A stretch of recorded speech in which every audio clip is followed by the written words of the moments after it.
Us a little bit about the president's engagement with senators who have met with his Supreme Court nominee, Judge Jackson. There are reports that he has made multiple calls to Senator Collins, for example. How is it going, and what is his level of engagement right now?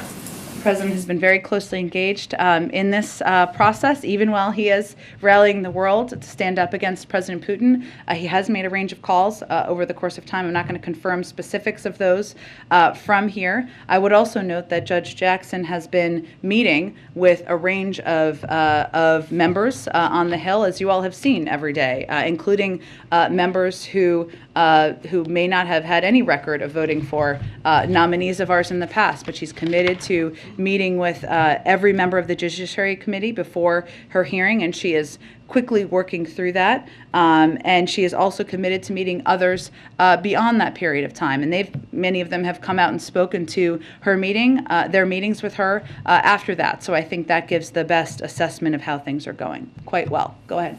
Thanks, Jen. This morning, a bipartisan group of lawmakers sent an open letter to the president asking to invoke the Defense Production Act to increase oil production. Is the administration considering a move like that, or other conversations with industry to help lower gas prices at the moment? Well, without ruling out or ruling in any options, let me explain to you what the Defense Production Act would do in this regard. It would basically be providing money to oil companies to do something that they already probably have the capacity to do.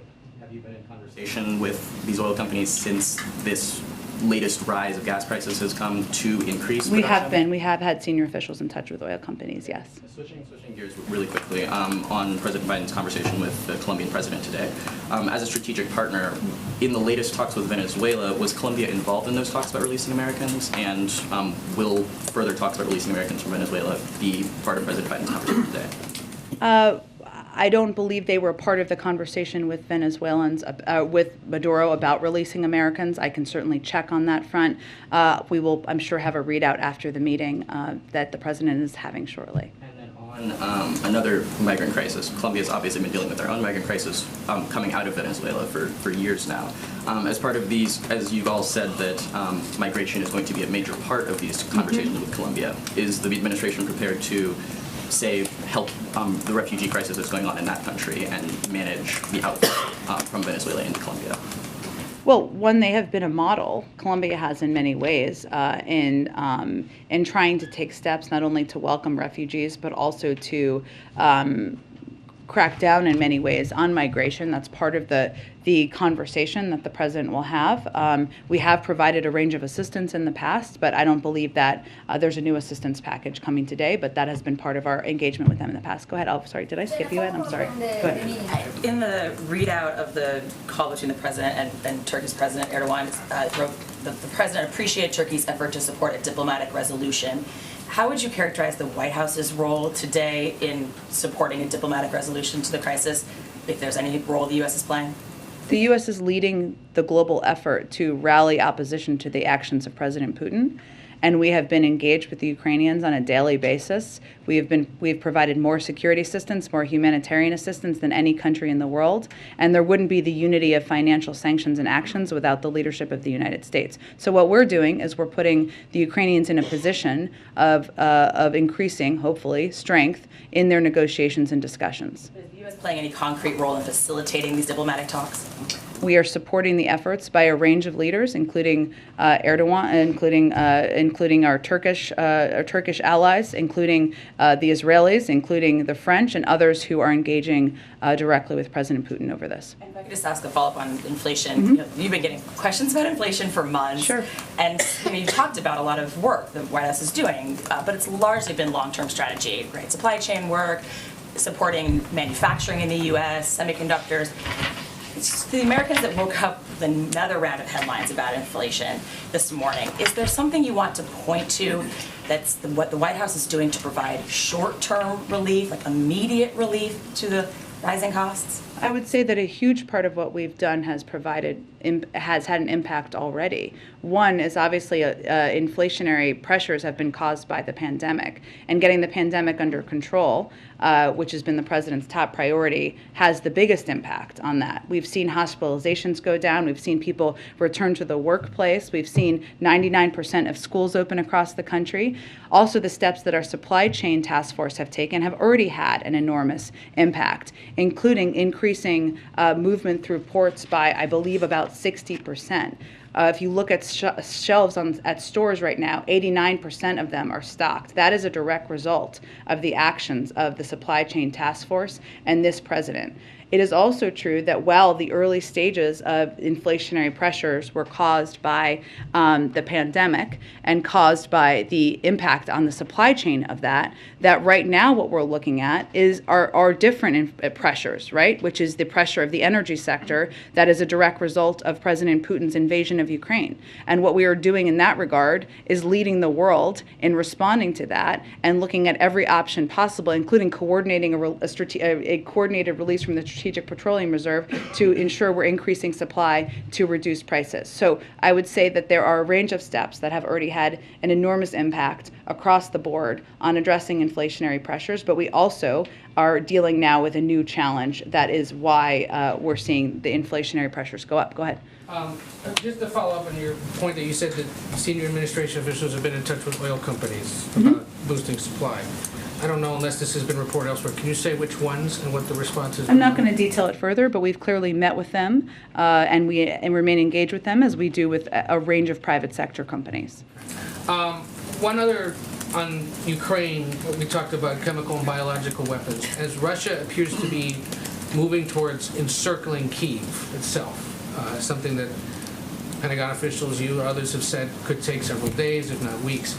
Is there concern about getting enough military equipment into Kyiv in advance of that? Or what would happen, what would be done to make sure that they can still be supplied if this encirclement happens or is underway? Well, what we have been able to do to date is provide, even in the last 10 days since we announced this new package, about $240 to $250 million in military assistance, defensive assistance that, as we noted earlier in the briefing, is what our military has identified as most helpful to them in this moment. We also, thanks to the omnibus and the parts of many parts of that we do like, will now have about $13 billion in additional assistance, some of which we will be able to expedite and provide hopefully rather quickly. We have effectively and efficiently been able to provide a range of assistance to the Ukrainians, and we expect we'll be able to continue to do that. And then there was a helpful but on background and off-camera conversation yesterday about the Colombia president's visit and details of the Venezuela engagement over the weekend. I wanted to clarify one or two things. One of the officials said that there were no talks between us and the regime. We traveled down there to secure the release of detained Americans and to urge a return to the negotiating table. So they did not speak with Maduro government officials about getting the Americans released? Well, we were working to free American citizens. As I said yesterday, detained in Venezuela, obviously that required speaking with those who had detained them. I don't have more details on who exactly was engaged in that from the Venezuelan side. You know, when was the last time U.S. officials had talked to anyone in the Maduro regime or that was holding those hostages before they went to Venezuela? You mean before they were detained in Venezuela a couple of years ago? Before they got there this weekend. When would It had been ongoing for months. Okay. So the timing of this visit, I know they said in the call, for example, this was the result of months of work.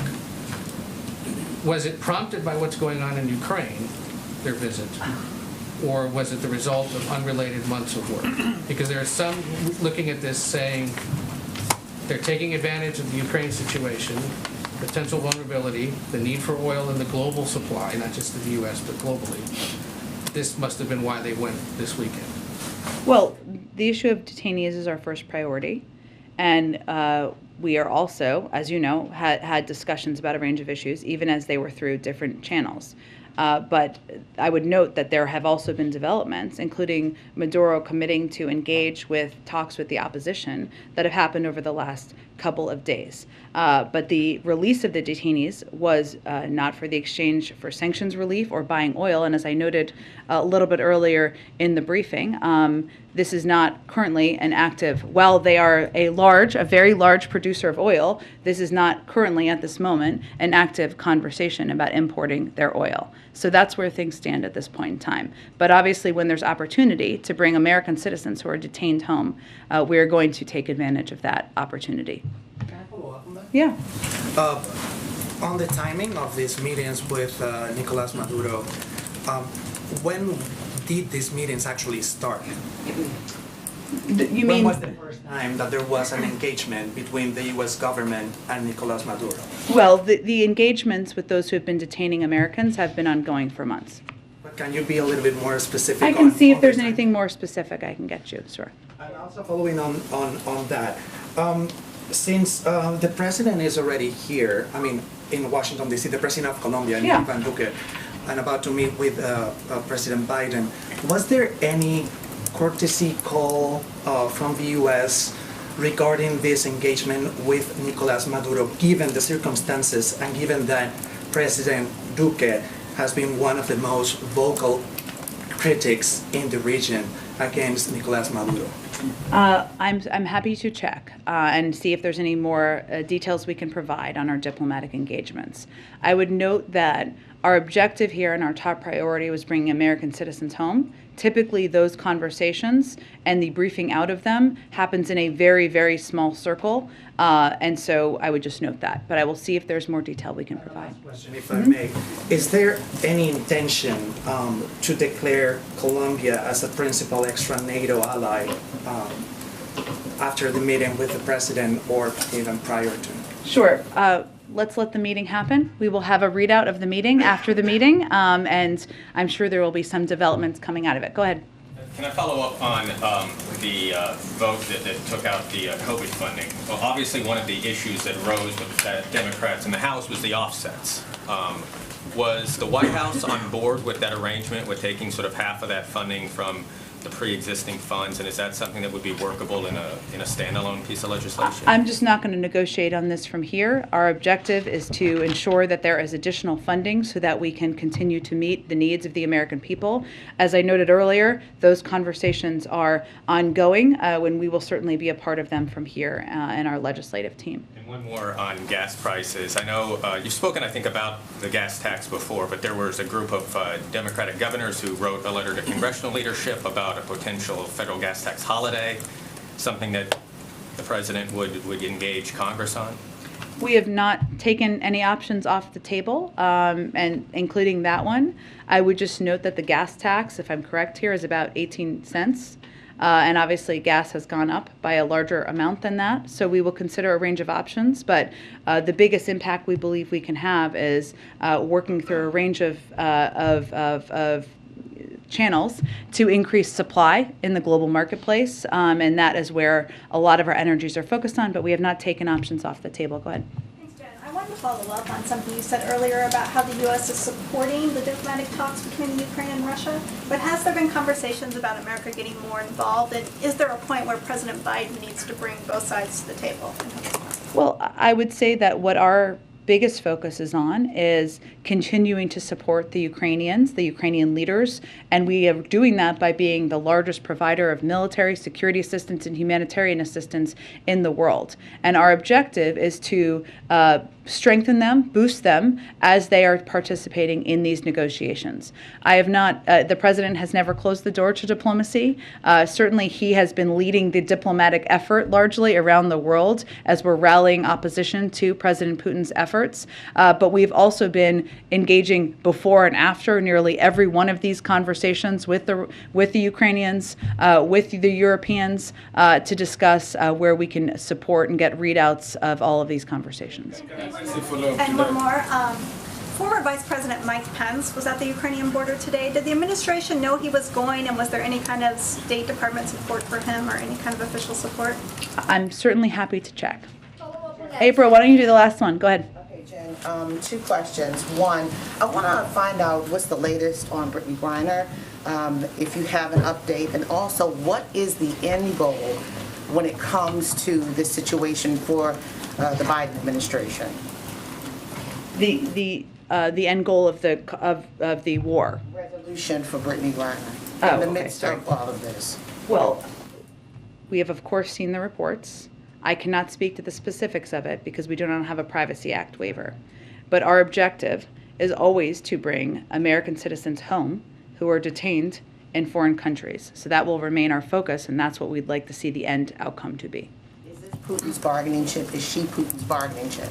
Again, I can't speak to the specifics of this case, April. I certainly understand why you're asking, but our focus right now on our how we're going to bring an end to the conflict is to support and boost up the Ukrainians, to support diplomatic conversations, and to continue to provide a range of assistance in that light.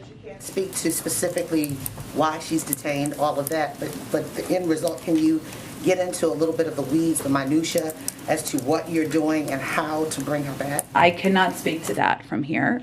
We don't have a Privacy Act waiver, I would say again, but also for any American citizen held, we typically do not get into specifics because that is not constructive to bringing people home. And lastly, can you preview tomorrow as the president, he laid out the next year during the State of the Union, but he's going to be talking to his own party tomorrow in Philly. What can you give us a little bit of a readout of what he's going to say specifically? I'm trying to get a little bit more as it relates to the CDC. What is he going to say to them? Because he didn't have as much equity and inclusion in the State of the Union as some would have hoped for. Well, I would say I have not reviewed the remarks with him yet or the remarks yet, so I am not in a position yet to give you a preview of what he's going to say. He's looking forward to traveling to Philadelphia tomorrow to speak with the caucus. I'm sure we can get you all something on that later this afternoon. Thanks, everyone. What's your end game in Ukraine? What's your end game there? You're not facilitating negotiation, you're not going there. I know.